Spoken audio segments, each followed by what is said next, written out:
ଅଗନା ଅଗନି ବନସ୍ତରେ ଥିଲା ଏକ ବହୁତ ବଡ଼ ଗଛ। ସେ ଗଛରେ ରହୁଥିଲା କାଉଟିଏ। କାଉଟି ବହୁତ ସାହାଯ୍ୟକାରୀ ଥିଲା।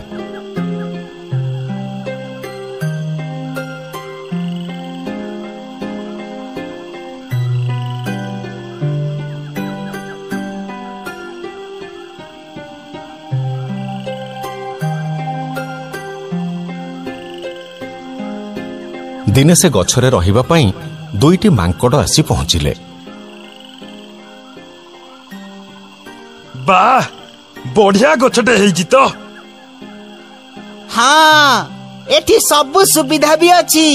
ପାଣି ପିଇବା ପାଇଁ ଆମକୁ ବେଶୀ ଦୂରକୁ ବି ଯିବାକୁ ପଡିବନି। ତାହେଲେ ଆଜିଠୁ ଆମେ ଏଇଠି ରହିବା।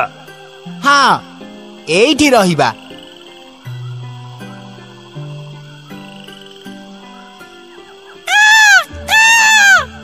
ଏଇଠି ଯଦି ରହିବ ତାହେଲେ ମୁଁ ବି ଖୁସି ହେବି, କାହିଁକି ନା ମୁଁ ବହୁତ ଏକୁଟିଆ ହେଇଯାଉଥିଲି। ମତେ ଏଣିକି ସାଥୀ ମିଳିଯିବେ। ଦେଖ, ତୋ ସାଙ୍ଗରେ କିଏ ସାଙ୍ଗ ହବ? ତୁ ତ ଚଢେଇଟା। ଚଢେଇ ହେଲେ କଣ ଅସୁବିଧା ଅଛି? ଆମେ ତ ନିଜ ଭିତରେ କଥା ହେଇପାରିବା, ପରସ୍ପରର ସୁଖ ଦୁଃଖ ଭାଗ କରିପାରିବା। ବେଶୀ ଗପ ନା କାଉ, ପାଟି ଚୁପ୍ କରି ରହ। ତୋ ସହ ଅଯଥା କଥା ଗପି ଆମ ମୁଣ୍ଡ ଖରାପ କରିବାର ନାହିଁ। ହଉ ହେଲା। ୟା ଭିତରେ ଅନେକ ଦିନ ବିତିଗଲା। ଶୀତ ଋତୁ ଆସିଲା। ସେ ବର୍ଷ ବହୁତ ଜୋରରେ ଶୀତ ପଡ଼ିଲା। କାଉର ଯେହେତୁ ବସା ଥିଲା, ସେ ବସାରେ ରହିଯାଉଥିଲା। କିନ୍ତୁ ମାଙ୍କଡ଼ ଦିଟାଙ୍କର ତ ବସା ନଥିଲା, ତେଣୁ ସେ ଶୀତରେ ଥରୁଥିଲେ। କଣ କରିବା ଭାଇ, ଯଦି ଏମିତି ଆଉ ମାସେ କିମ୍ବା 15 ଦିନ ଥଣ୍ଡା ପଡେ ନା, ତାହେଲେ ତ ଆମେ ମରିଯିବା। ଆରେ ଦିନରେ ତ ଯାହା ଯେମିତି ଚଳି ଯାଉଛି, କିନ୍ତୁ ସନ୍ଧ୍ୟା ହେଲା ମାନେ ଆଉ ରହି ହଉନି। ହଁ ପା, ରାତି ଯେମିତି ବଢୁଛି ଥଣ୍ଡା ବି ସେମିତି ବଢୁଛି। କେମିତି ରହିବା କହିଲୁ? ମୋ କଥା ମାନ। ତମେ ମାନେ ରହିବା ପାଇଁ ବସା ତିଆରି କର। ୟା ପରେ ଯଦି ଶୀତ ଆଉ ବଢେ, ତାହେଲେ ତମେ ମାନେ ହଇରାଣ ହବ। ତୁ ଚୁପ୍ କର। ତତେ ଆମେ କିଛି ପଚାରିଛୁ? ସବୁବେଳେ ଉପରେ ପଡି ରାଉ ରାଉ ହଉଛି। ୟା ବସାଟା ଭାଙ୍ଗିଦେଲେ କାମ ସରନ୍ତା। ଯେତିକି କଥା ଗପୁଛି ନା, ସବୁ ବନ୍ଦ ହେଇଯାନ୍ତା। ଦେଖିବୁ ଦେଖିବୁ, ଏବେ ଭାଙ୍ଗିବୁ ତ ବସା। ନାଇଁ ନାଇଁ ଭାଇ ମାନେ, ମୋର ଭୁଲ ହେଇଛି। ମୁଁ ଏମିତି ଗୋଟେ କହୁ କହୁ କହିଦେଲି। ଦୟାକରି ମୋ କଥା ଧରନି, ମୋ ବସା ଭାଙ୍ଗନି। ହଉ ହେଲା ହେଲା, ଏଥର ନ ପଚାରିବା ଯାଏ କିଛି ବି କହିବୁନି। କିଛି କହିବୁନି ମାନେ କିଛି କହିବୁନି। ଏକଦମ ଚୁପ୍ ହେଲା। ହଉ ଆଜ୍ଞା, ମୁଁ ଆଜିଠୁ କିଛି କହିବିନି।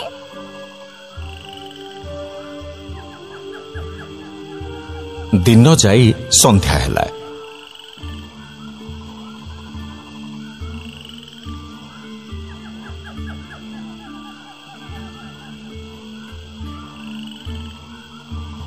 ମାଙ୍କଡ଼ ଦୁଇ ଜଣ ଗଛ ପାଖକୁ ଫେରିଲେ।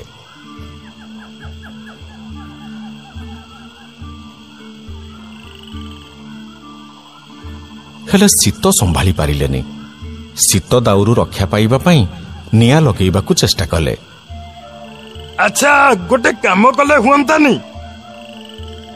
କଣ କହୁନୁ? ଶୀତରୁ ରକ୍ଷା ପାଇବା ପାଇଁ ଯେତିକି ପତ୍ର ଏଠି ପଡିଛି, ସେଥିରେ ନିଆଁ ଲଗେଇଲେ ହୁଅନ୍ତାନି? ହଁ, ବଢିଆ କଥାଟେ କହିଛୁ। ତୋ ବୁଦ୍ଧି ମନ୍ଦ ନୁହଁ। ହେଲେ ହେଲେ ପୁଣି କଣ?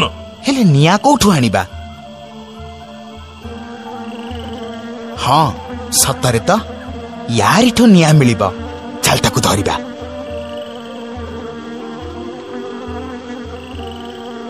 ଆରେ ଭାଇ, କି କଥା କହୁଛ? ସେଇଟା ଜୁଳୁଜୁଳିଆ ପୋକ, ତାଠୁ କଣ ନିଆଁ ମିଳିବ? ତତେ କହିଥିଲି ନା ଚୁପ୍ ରହିବା ପାଇଁ। ଚୁପ୍ ରହ। ହଉ ହଉ, ମୁଁ ଆଉ ମୁହଁ ଖୋଲିବିନି।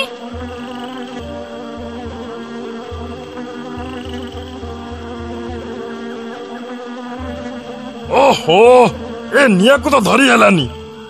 ଏବେ କେମିତି ଶୀତରୁ ରକ୍ଷା ପାଇବା? ମୁଁ ତ ସେଇ କଥା ଭାବୁଛି ଯେ କେମିତି ଶୀତରୁ ରକ୍ଷା ପାଇବା। ମୋ ସାନ କୁହା ମାନ, पत्थर देहरे पत्थर नहले काठ देहरे काठ को घसी दियो देखिबो निया मिली जीवो। ए काठ को काठरे घसीबिनी काठ को तो देहरे घसीबी रह बारंबार मना करूची मझिरे कथा कहनी हेले ये तो चुप हो नहीं आज याको सब दिन पई चुप करी देबा को पड़िबो। मु कोन गली मु तो तम भलो पई कहूची जुळु जुळु एठो निया मिलिबोनी काठ को काठरे घसीले निया मिलिबो देखिबो बे नहीं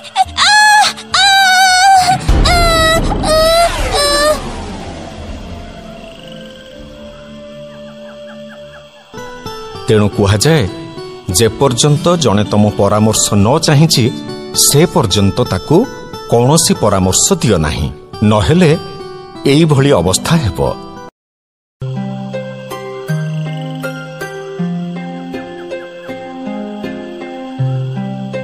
अगना अगनी वनस्तरे थिला एक बहुत बड़ गछ।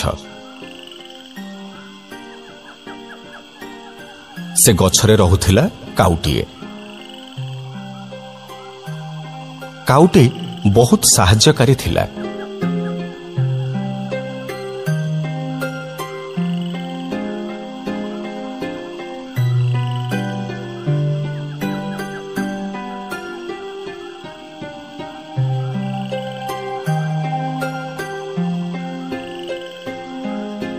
दिने से गछरे रहिबा पई दुईटी मांकड़ आसी पहुंचिले। वाह बढ़िया गछटे हेइजी तो। हाँ एठी सब सुविधा भी अछि पानी पीबा पई हमको बेसी दूर को भी जीवाको पड़िबनी। ताहले आजिठु आमे एइठी रहिबा। हाँ एइठी रहिबा।